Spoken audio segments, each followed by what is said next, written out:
martes para todos. Yo soy la doctora Natalia Ávila, residente de medicina interna del Hospital Santa Clara y de la Universidad del Bosque.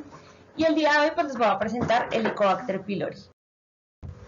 Entonces pues primero, a manera de introducción, vamos a hablar algo de historia, de epidemiología, la microbiología, la patogénesis y respuesta inmune. Vamos a hablar de las manifestaciones clínicas y las asociaciones y el tratamiento correspondiente del Helicobacter pylori. Entonces, ya desde hace más de 100 años que se han visto pues asociaciones de organismos gástricos, pero realmente fue más o menos como a partir de la década de 1970, donde se empezó a observar que había una asociación con la gastritis y un organismo gástrico, pero fue hasta 1984, donde los doctores Marshall y Robin Warren, que son los que están en la fotografía, ellos fueron los que descubrieron la bacteria que se llama Campylobacter pylori, pero en realidad pues actualmente se llama Helicobacter pylori, y ellos cogieron una serie de 100 pacientes en los cuales 11 biopsias pues demostraban el microorganismo. Entonces así fue que empezó todo. Estos personajes son bastante importantes en la historia de la enfermedad por Helicobacter pylori. En cuanto a la epidemiología, pues sabemos que la infección por Helicobacter pylori es la infección bacteriana crónica más frecuente en humanos, y se creó, se ha visto en los estudios de secuencia genética que pues todo inicia más o menos. Los humanos tenemos Helicobacter pylori desde hace 58.000 años y empieza desde África ancestral y que se va expandiendo a medida que pasa el tiempo por Europa y Asia. En cuanto a la prevalencia, entonces tenemos esta gráfica que es del año 2016, entonces tenemos mayor prevalencia en África, en Europa, en Brasil, más de un 70%, de un 50-69% tenemos en Estados Unidos, en Sudamérica y Australia, y 40-49% también más o menos por esas áreas. Desafortunadamente pues en Colombia no tenemos datos, entonces no tenemos la prevalencia actual del Helicobacter pylori en Colombia. En cuanto a la epidemiología, entonces tenemos pues que en los países en desarrollo la mayoría de los niños están infectados antes de los 10 años, y esa prevalencia en adultos va a alcanzar un máximo de más de 80% antes de los 50 años, mientras que en los países desarrollados la evidencia de infección de niños es inusual, pero se vuelve más común a medida que pasa la edad adulta. Y la evidencia serológica pues va a estar rara vez en los niños menores a 10 años. Va a aumentar al 10% los que tienen entre 18 y 30 años y aumenta 50% los mayores de 60 años. Y también se ha visto asociación pues hay mayor prevalencia en pacientes de raza negra y en hispanos que en blancos, como ya lo vimos, pues tiene un origen de África, del este de África ancestral, entonces pues puede tener esa relación. Ya hablando como del Helicobacter pylori, pues primero vamos a hablar de la microbiología. Es una bacteria gram negativa, microaerófila, que tiene forma de espiral y que mide aproximadamente 3.5 micras de longitud y 0.5 micras de ancho.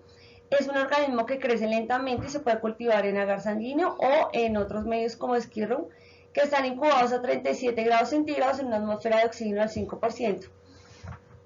Bueno, también se caracteriza porque se presenta, pues bioquímicamente tiene una catalasa, oxidasa y ureasa positiva. Ya vamos a ver las diferentes enzimas que tiene, y estas enzimas son vitales para la supervivencia y la colonización. La actividad de la ureasa bacteriana es clínicamente importante, porque así se detecta por pruebas invasivas y no invasivas para diagnosticar la infección. En cuanto a la patogenia, entonces tenemos que la inflamación crónica por Helicobacter pylori pues altera la fisiología secretora del ácido gástrico, y esto hace que se forme una clínica de gastritis crónica que pues en la mayoría de los individuos puede ser asintomática o no y puede progresar. Y por otra parte pues la lesión que realiza el Helicobacter pylori depende de la adhesión que tenga y posterior liberación de enzimas y otros productos microbianos que ya vamos a revisar. Entonces tenemos la adaptación gástrica del Helicobacter, que realmente depende de tres cosas: de la ureasa, de la evasión inmune y de la movilidad y la quimiotaxis. Entonces vamos a empezar por las enzimas del Helicobacter pylori. Entonces tiene enzimas tóxicas como son las fosfolipasas, la deshidrogenasa, el alcohol deshidrogenasa, enzimas proteolíticas, ya sea con actividad proteolítica o hemolítica. Tenemos enzimas antioxidantes, la catalasa, que realmente lo que hace es sobrevivir, lo que ayuda es para que el Helicobacter pylori sobreviva en el macrófago. Y tenemos otras enzimas metabólicas como deshidrogenasa láctica, piruvato descarboxilasa, aldolasa, entre otros, y fosfatasa. Pero todas estas enzimas pues, van a actuar cuando el sistema inmune está presente. Bueno, en esta imagen observamos el Helicobacter pylori. El Helicobacter pylori pues tiene cromosoma y tiene varios genes para la formación de la ureasa, pero se ha visto que el gen urel es el que más se encarga de la formación de la ureasa y el transporte de esa ureasa por fuera del Helicobacter pylori a través de esos canales que son los NICs. Y tenemos dos proteínas bastante importantes del Helicobacter pylori. La primera es BAC-A, que es una citosina que causa daño celular en el tejido gástrico, y pues esa BAC-A puede entonces comportarse de maneras diferentes. La BAC-A se puede unir a la membrana celular o puede ser secretada, unirse a un anticuerpo y generar una respuesta inflamatoria. De otra forma puede entrar a la membrana celular y puede generar apoptosis mitocondrial. Por otra parte puede ingresar a la célula por pinocitosis y generar vacuolización, o puede generar un canal de membrana. O simplemente pues por la unión intercelular inhibe la activación de célula T y la proliferación. Y la otra proteína importante es CAC-A, que esta proteína no es tóxica, pero actúa como antígeno y se puede detectar serológicamente, y se ha visto que sirve pues es necesario para la expresión del BAC-A.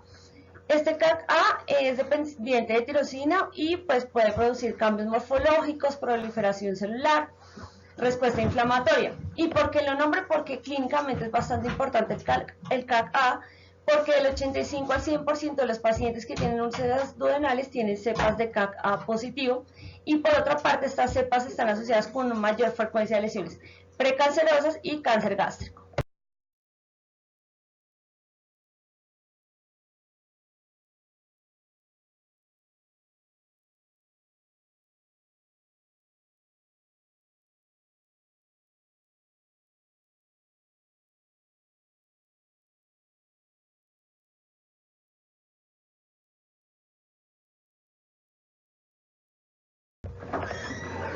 Hay otros factores de virulencia, como lo son el inducido por el contacto con el epitelio, que se llama el ASA, se ha asociado con úlceras pépticas.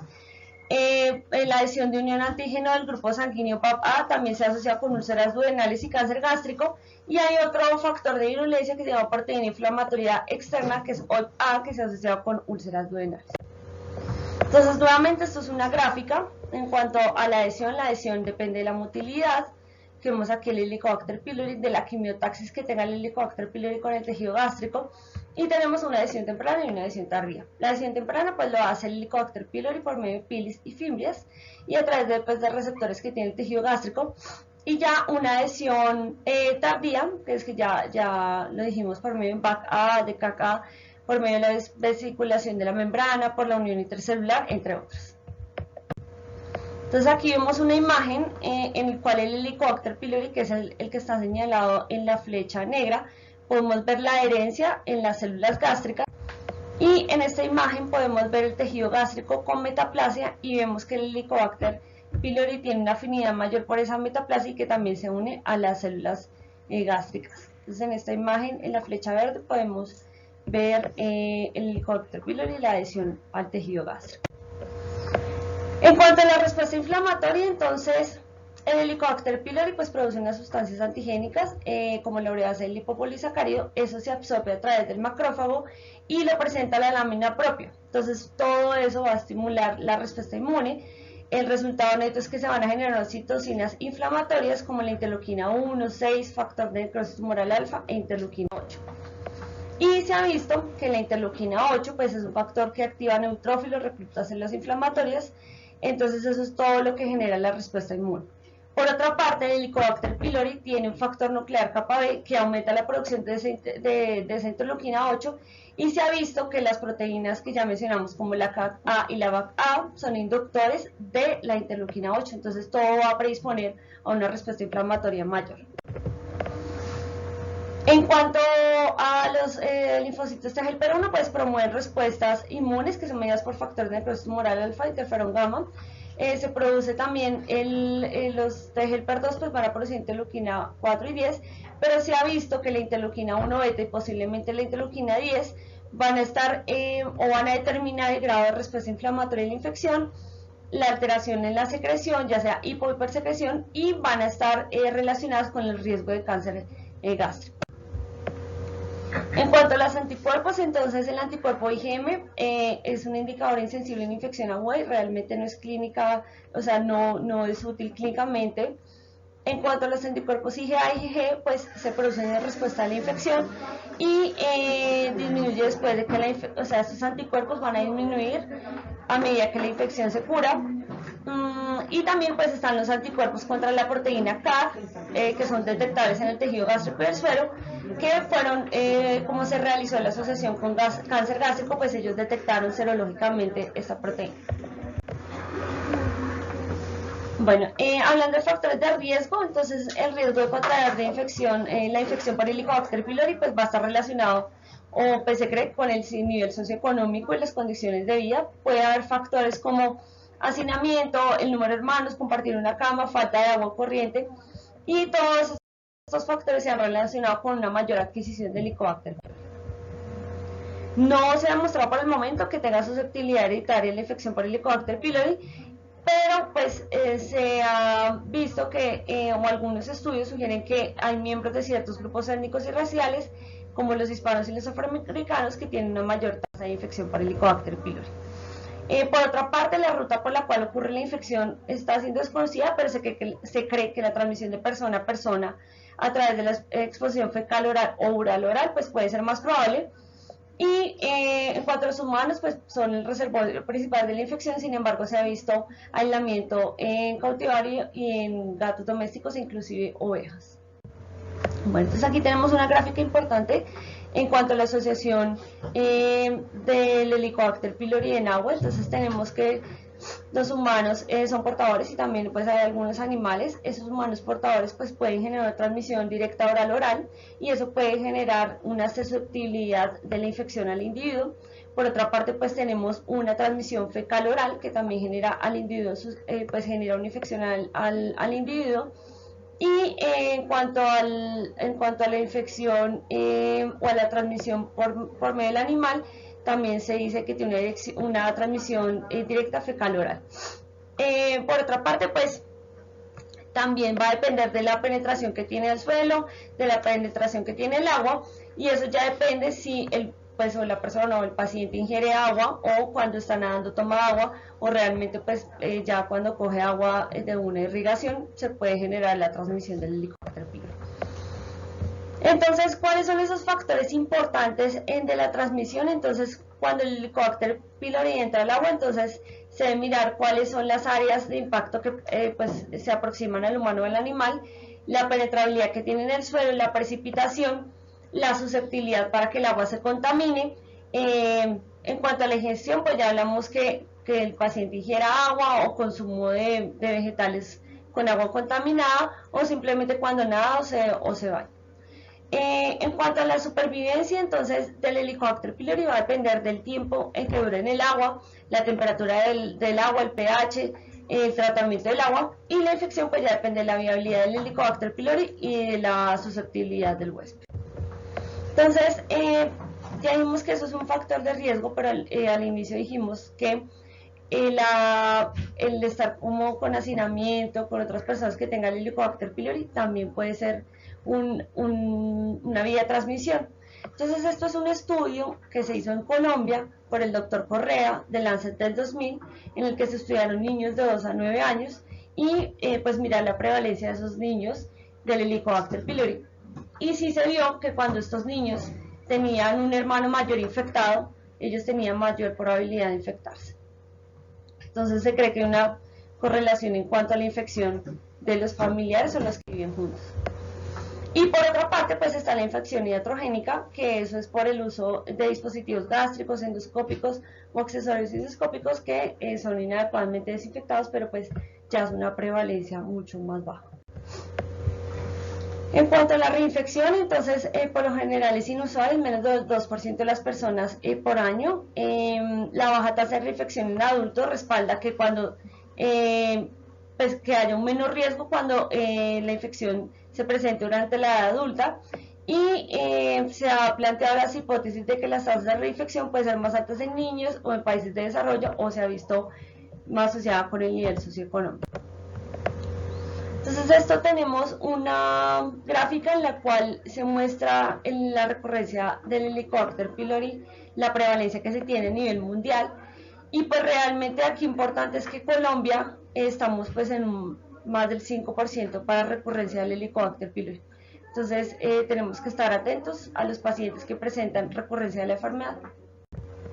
Bueno, entonces en cuanto a las manifestaciones clínicas, el Helicobacter pylori pues es la infección, ya dijimos, bacteriana crónica más prevalente y va a estar asociada a úlcera péptica, gastritis crónica, ácido gástrico o a un linfoma de tejido linfoide asociado a mucosa gástrica, que es el MAL. Y tenemos que factores ambientales como el alcohol, el cigarrillo, los AINES, los inhibidores de bombas de protones, tenemos factores propios del Helicobacter pylori de la virulencia y factores del huésped como polimorfismos genéticos y respuesta inmune.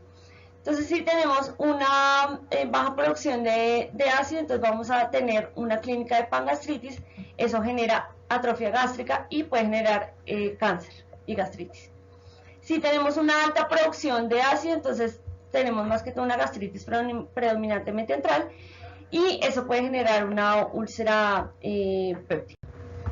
Entonces, por otra parte, aquí tenemos otra gráfica que muestra otra vez si tenemos un aumento del ácido gástrico, vamos a tener un Helicobacter pylori con gastritis antral y sin atrofia, y esto hace que se genere mayor probabilidad de reflujo gastroesofágico, mientras que cuando hay disminución del ácido se genera una pangastritis por Helicobacter pylori y va a haber una probabilidad baja o normal de reflujo gastroesofágico. Y ya cuando tenemos una caída excesiva de ácido, pues vamos a tener una pangastritis por Helicobacter pylori, y por lo tanto se relaciona con una menor probabilidad de reflujo gastroesofágico. Entonces, la gastritis, pues la definición como tal se denota como una inflamación asociada con la lesión de la mucosa gástrica, que es diferente a una gastropatía, que se refiere al daño y la regeneración de las células epiteliales sin inflamación. Y por lo general la gastritis se va a relacionar a agentes infecciosos como el Helicobacter pylori, que pues es el tema principal de la charla. Entonces, nuevamente aquí vemos una gastritis por Helicobacter pylori y vemos aquí en esta imagen los infiltrados de neutrófilos y de células mononucleares. Entonces, ¿cómo es la historia natural de la enfermedad de la gastritis? Entonces, primero hay una etapa temprana de infección que predomina en el antro con un compromiso mínimo en el cuerpo, se libera gastrina y hay reducción de la liberación de la somatostatina, y eso precipita a un aumento de la secreción de ácido que va a generar úlceras. Y por otra parte, cuando la inflamación continúa, las células que producen gastrina y las células pareteales que producen ácido se pierden gradualmente. Esto precipita que haya una caída de secreción de ácido y desarrollo de atrofia con metaplasia intestinal, y todos estos cambios facilitan la migración proximal de la bacteria, y eso lleva a una gastritis del cuerpo. Entonces, para diferenciar las úlceras gástricas de las úlceras duodenales, entonces las úlceras gástricas se van a asociar típicamente con gastritis más extensa, con metaplasia intestinal generalizada y secreción de ácido gástrico, puede ser baja, normal o reducida. Y en cuanto a las úlceras duodenales, pues se van a asociar típicamente a gastritis que predominantemente antral, poca o ninguna atrofia y secreción de ácido elevada o normal. Entonces, nuevamente aquí tenemos un patrón de gastritis, tenemos la pangastritis, que histológicamente va a cursar con inflamación crónica, con atrofia o metaplasia intestinal. En cuanto a la histología duodenal, pues va a estar normal, la secreción del ácido va a estar reducida, y la condición clínica que conlleva eso, entonces puede ser cáncer gástrico o úlcera gástrica. En cuanto al patrón de gastritis que predomina en el antro, entonces va a generar una inflamación crónica y una actividad polimórfica. En la histología del duodeno, pues va a generar metaplasia gástrica o inflamación activa crónica, va a haber un aumento de la secreción de ácido y va a generar una úlcera duodenal. Bueno, en cuanto a la gastritis aguda, por lo general los pacientes son asintomáticos y van a desarrollar síntomas dispépticos leves, y se ha reconocido pocos ejemplos, pero estos pacientes pueden tener una infección aguda espontánea y que realmente otros pueden desarrollar quejas dispépticas inespecíficas. Y en cuanto a la gastritis crónica, pues no está claro si la infección crónica causa dolor abdominal en ausencia de úlcera péptica, pero pues también se ha asociado a dispepsia funcional, y ya dijimos que se puede presentar con muchas complicaciones como atrofia gástrica, metaplasia intestinal y cáncer gástrico y ya pues un malta, linfoma del tejido. ¿Ya saben qué es dispepsia? ¿Ya definieron dispepsia? Bueno, entonces aquí tenemos una gráfica de infección por Helicobacter pylori de forma crónica, entonces hay diferentes fenotipos. Está el fenotipo de la úlcera duodenal, que más o menos comprende del 10 al 15% de los pacientes que están infectados. Por lo general tienen un compromiso de gastritis antral y se ha visto pues que tiene alta pues, secreción de ácido y de gastrinia. Por otra parte tenemos el fenotipo de gastritis simple, que es en la mayoría de los pacientes, no genera atrofia gástrica y realmente no tiene significancia clínica. Y tenemos el fenotipo de cáncer gástrica, que realmente es aproximadamente el 1% de los pacientes que están infectados. Predomina la gastritis de cuerpo y puede tener aumento de la gastrina y hipo o acloridia. Entonces nuevamente aquí tenemos el Helicobacter pylori, la infección de 100% de los pacientes. Pueden presentar gastritis crónica superficial el 50% de los pacientes, pueden presentar el 40% de los pacientes puede presentar gastritis crónica atrófica, metaplasia intestinal el 8%, displasia y posteriormente adenocarcinoma, que realmente la prevalencia es muy baja, que es menor al 1%. Y pues que depende de múltiples factores como factores bacterianos, ya en la patogenicidad del CAC-A y BAC-A, ya vimos en un estudio que sí tiene relación el CAC-A con el cáncer gástrico, factores ambientales y factores del huésped.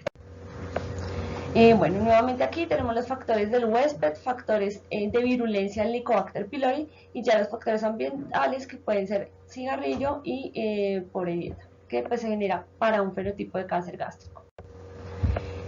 Pero pues además de eso, de la gastritis, existen otras manifestaciones extragastrointestinales que son bastante importantes porque cuando se tienen esas manifestaciones, en algunas pues hay que tratar la infección por Helicobacter pylori. Entonces, por ejemplo, vamos a empezar. Entonces, la anemia causada por deficiencia de hierro, entonces tenemos que puede haber un incremento de pérdida de hierro debido a una gastritis hemorrágica, debido a una úlcera péptica o por un carcinoma gástrico. Y tenemos que el Helicobacter pylori pues, puede coger el hierro durante su crecimiento como tal, entonces por eso se puede generar.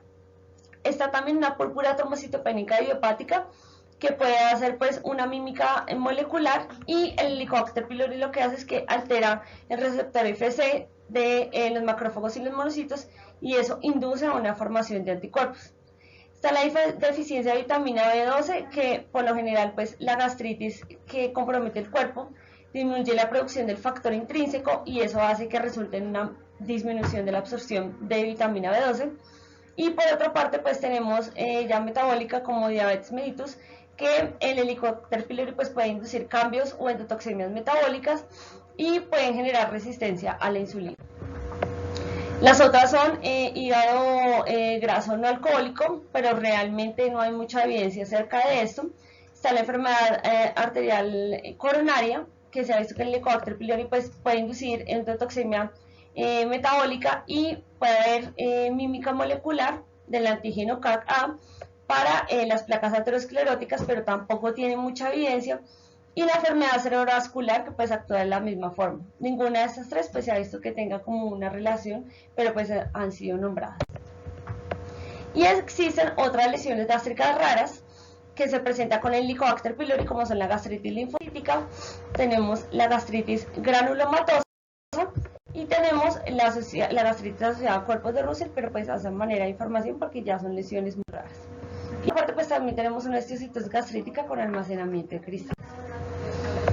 Entonces ya hablando como tal a quién se le va a realizar el test, cuál es el tratamiento, entonces estas son las guías del American Journal of Gastroenterology del año 2017 y dice que todos los pacientes que tengan enfermedad pues úlcera péptica activa, que tengan antecedente de esto, que tengan un linfoma de bajo grado, de tejido linfoide asociado a mucosa o antecedentes de resección endoscópica de cáncer gástrico temprano, todos se les debe realizar el test de Helicobacter pylori.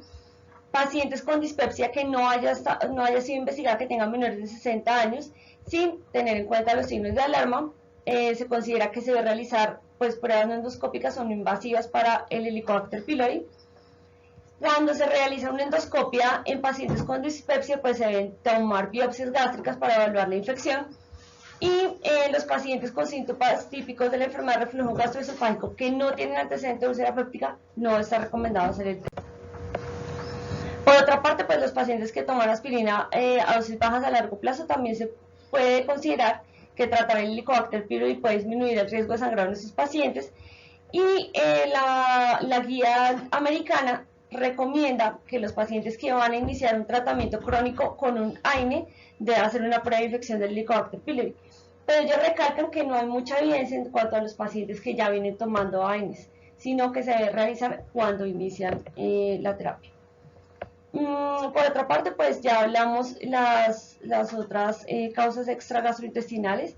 Los pacientes que tienen anemia por deficiencia de hierro que no se le encuentra causa se debe estudiar. Los pacientes que tienen PTI y se ha visto, pues ellos recomiendan que no hay pruebas suficientes para respaldar hacer la prueba en los pacientes asintomáticos y que tengan un antecedente familiar de Helicobacter pylori, no está recomendado. Por otra parte, ya revisando las guías del Maastricht, que también son del año 2017, que son las guías europeas, realmente las recomendaciones para realizar el test son las mismas, y pues ya las guías europeas hablan de una estrategia que es test and treat para los pacientes que tienen una dispepsia que no está investigada. Esto obviamente dependiendo del costo, de las consideraciones de costo-beneficio, y pues claramente no es aplicable en los pacientes que tienen signos de alarma o los pacientes mayores en los que se está sospechando cáncer gástrico. Bueno, y ya para resumir, este artículo que es del New England Journal de Medicine del 2019, donde resume todas las recomendaciones para hacer el test del Helicobacter pylori, en el cual pues muestran enfermedad por úlcera péptica activa o historia de que haya tenido una úlcera péptica. Se debe pues realizar el test, bajo grado de UMALT, o sea que tenga una o historia de endoscopia de resección de cáncer gástrico temprano, que sea una dispepsia que no esté investigada en pacientes menores a 60 años que no tenga signos de alarma. Ya dijimos que el uso de aspirina a largo plazo, el uso de AINES, tenemos que tenga una anemia de hierro no explicada, una PTI, o pues que ya haya completado el tratamiento para el Helicobacter pylori, también es la indicación para realizar el test de Helicobacter. Entonces, antes de la prueba, pues se deben suspender unos medicamentos. Entonces, las dos guías recomiendan, tanto la americana como la del Maastricht, pues recomienda que se debe suspender el uso de inhibidores de bomba de protones entre 1 a 2 semanas y el bismuto antibiótico entre las 4 semanas posteriores a la terminación del tratamiento. Entonces, en cuanto al diagnóstico, tenemos métodos invasivos y métodos no invasivos. En cuanto a los métodos invasivos, entonces tenemos la histología, que realmente tiene una sensibilidad bastante alta, el 95%, y es el gold estándar en los pacientes que para el diagnóstico hospitalario, pero pues se requiere de un patólogo experto que mire la atrofia, la inflamación, entre otras. Está el cultivo por biopsia, que también tiene una sensibilidad bastante alta del 95% y puede ser una alternativa a la prueba de gold estándar, y también pues se requiere un experto microbiológico. Y también está el test rápido de la ureasa, que tiene una alta sensibilidad, es más costo efectiva, es muy rápida, se puede obtener de 1 a 24 horas, pero se puede obtener desde la primera hora. Entonces tenemos la endoscopia de vías digestivas altas. Entonces, si tenemos una endoscopia de vías digestivas altas sin úlcera de péptica activa y sin uso reciente de inhibidores de bomba de protones, bismuto antibiótico y sin indicación de biopsia gástrica, pues se puede realizar biopsia. Si ya tiene uso reciente de inhibidores de bomba de protones, bismuto antibiótico o indicación de biopsia gástrica en pacientes en los que en la endoscopia se ven anomalías visibles, se debe hacer histología o el antígeno de urea en heces para confirmar el resultado. Y si el paciente tiene ya fracasos previos al tratamiento con antibiótico, se debe hacer pues ya pruebas de cultivo y sensibilidad a los antibióticos en biopsias gástricas ya para guiar el tratamiento.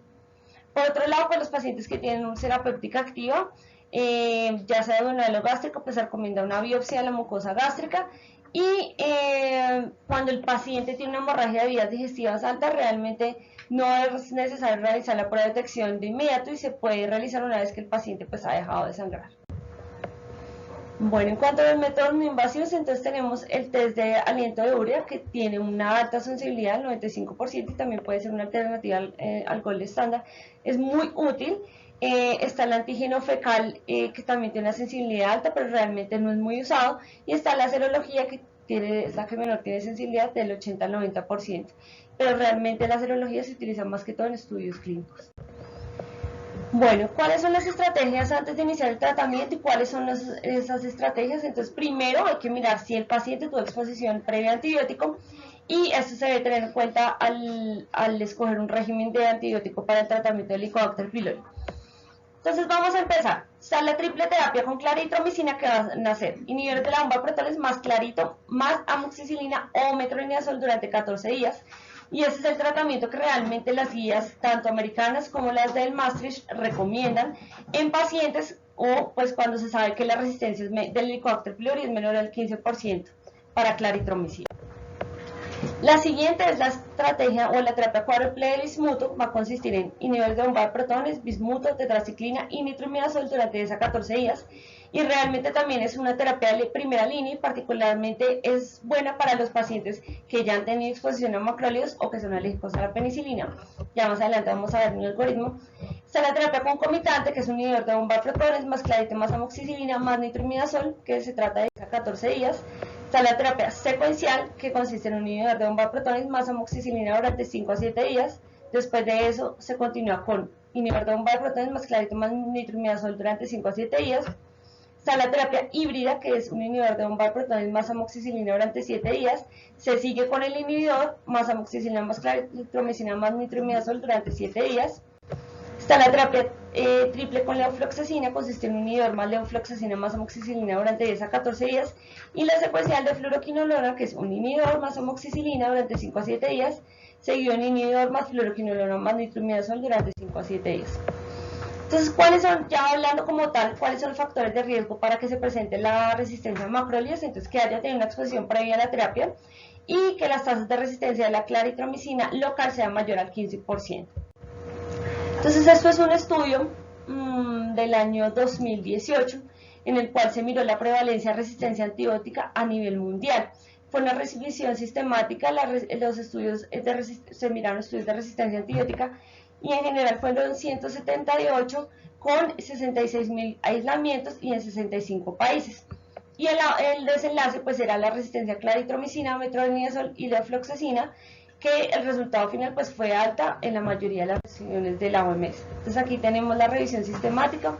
Realmente se escogieron 178 estudios.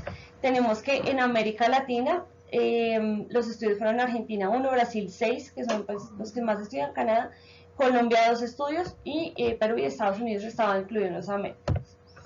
Y vemos que realmente la resistencia a claritromicina, a nivel mundial, pues nosotros tenemos una resistencia que es del 10 al 20, menos del 10%.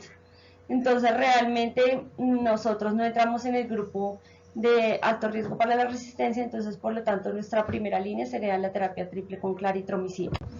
Por otro lado tenemos la resistencia a metronidazol, que en Colombia no se tienen datos, y por otro lado la resistencia a la la resistencia a la levofloxacina, pues tampoco hay datos en Colombia, pero ya con ese resultado de que nosotros tenemos una resistencia a la claritromicina por debajo del 10%, pues podemos estar tranquilos con la terapia de primera línea que recomiendan las guías europeas y las guías americanas. Por otra parte, eso es un estudio de biomédica del año 2019, reciente, por el doctor William Otero, que pues miró o quiso evaluar la resistencia múltiple en Bogotá, pero realmente es un estudio descriptivo. Lo que quería evaluar la resistencia de 3 antibióticos, que es amoxicilina, claritromicina y levofloxacina. Estos pacientes, realmente solo fueron 5 pacientes en los cuales ya tenían 3 o 4 tratamientos fallidos y se realizaron 10 aislamientos, en los cuales 8 aislamientos presentaron resistencia a más de 2 antibióticos y todos los aislamientos eran resistentes a levofloxacina. Entonces aquí podemos mirar las características de los pacientes. Solamente en cuanto a género, solo había una mujer. casi todos pues tenían, 3 de 5 tenían 4 tratamientos previos y solo 2 tenían 3 tratamientos previos. El motivo de consulta pues era un Helicobacter pylori difícil de tratar, dispepsia, reflujo gastroesofágico. Uno tenía linfoma mal y otro estaba asociado a cáncer gástrico.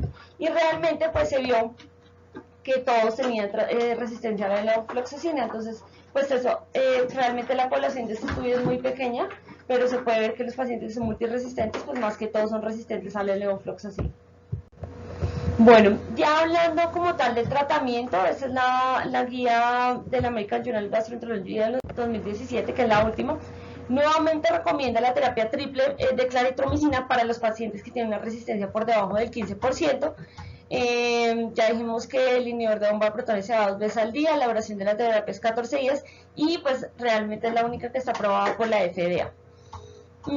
Ya la terapia cuádruple con bismuto, entonces pues estaba el inhibidor de bomba de protones que se da 2 veces al día, el bismuto que se da 4 veces al día, la tetraciclina 4 veces al día y metronidazol.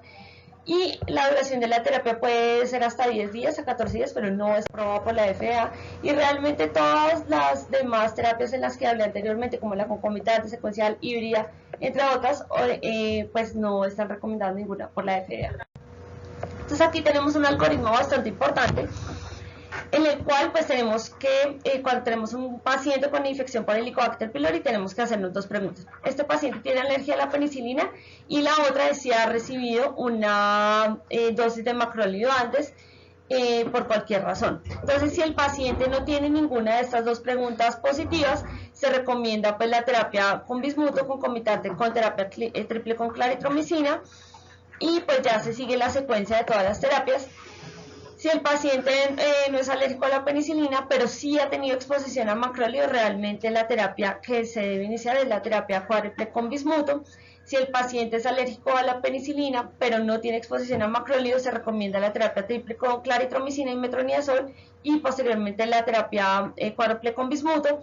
Y ya si el paciente tiene alergia a la penicilina y tiene también exposición al macrolídeo, la terapia que se recomienda pues ya es terapia cuádruple con bismuto.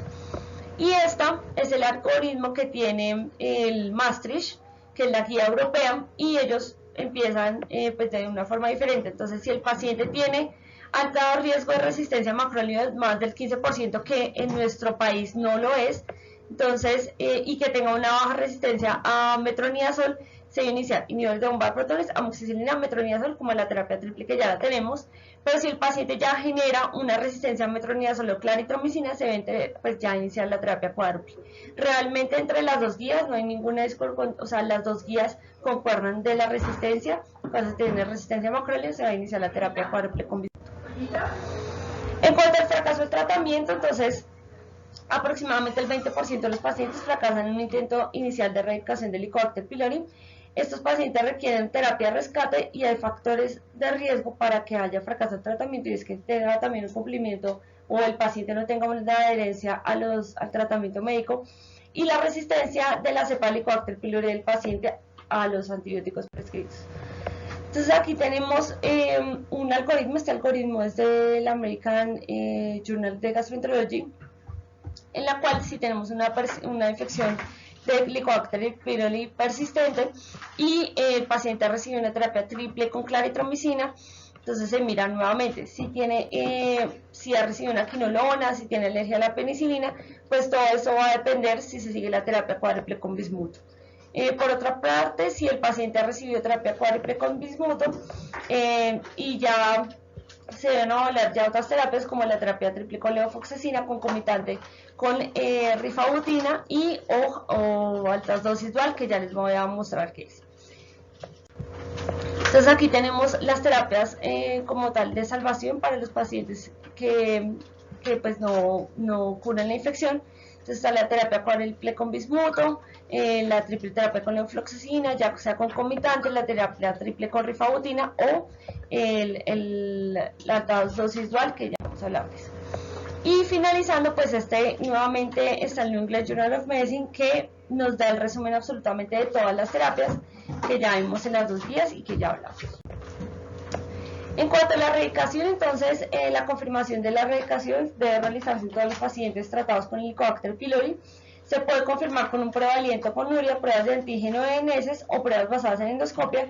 Y la endoscopia con biopsia para cultivo pues, y sensibilidad a realizarse en pacientes con infección persistente después de que han recibido 2.